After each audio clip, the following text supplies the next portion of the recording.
Assalamualaikum warahmatullahi wabarakatuh. I am Najwa Alya Nasihudin with student number 2312212 and 7.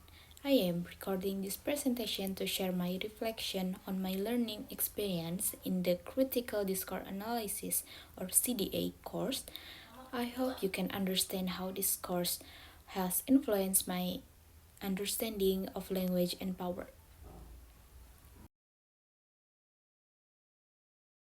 The CDA course covered key topics such as text analysis, power, and ideology in language. I learned how language is used to maintain power and how we can analyze text to understand the power dynamics that lie behind them.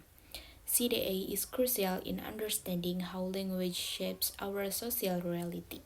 For example, analysis of news on political issues can help us critique and understanding how language is used to influence public opinion.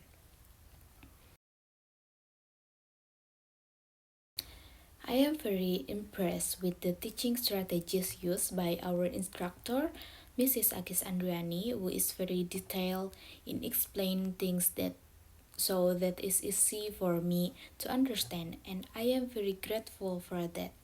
With lessons such as text analysis and group discussion, I was able to apply my unique perspective in analyzing text and understanding how language is used to maintain power.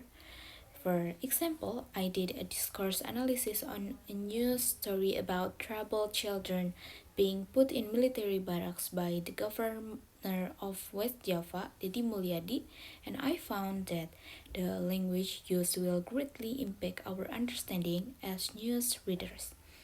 I also learned how to do discourse analysis more effectively and how to analyze my findings with approaches in CDA such as Van Dyke, Fairclough, Norman, and Woodcock approaches.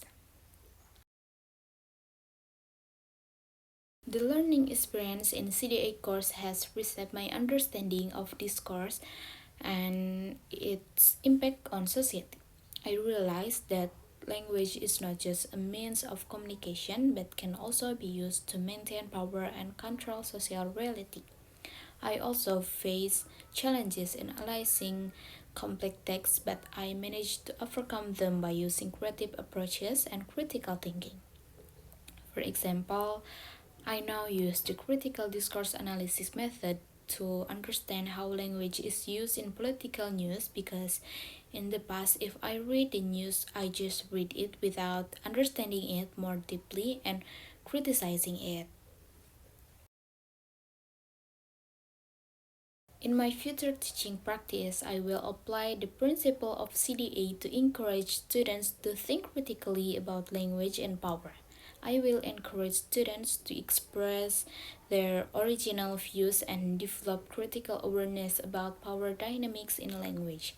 For example, I will use news text about social issues to ask students to analyze how language is used to maintain power and influence public opinion.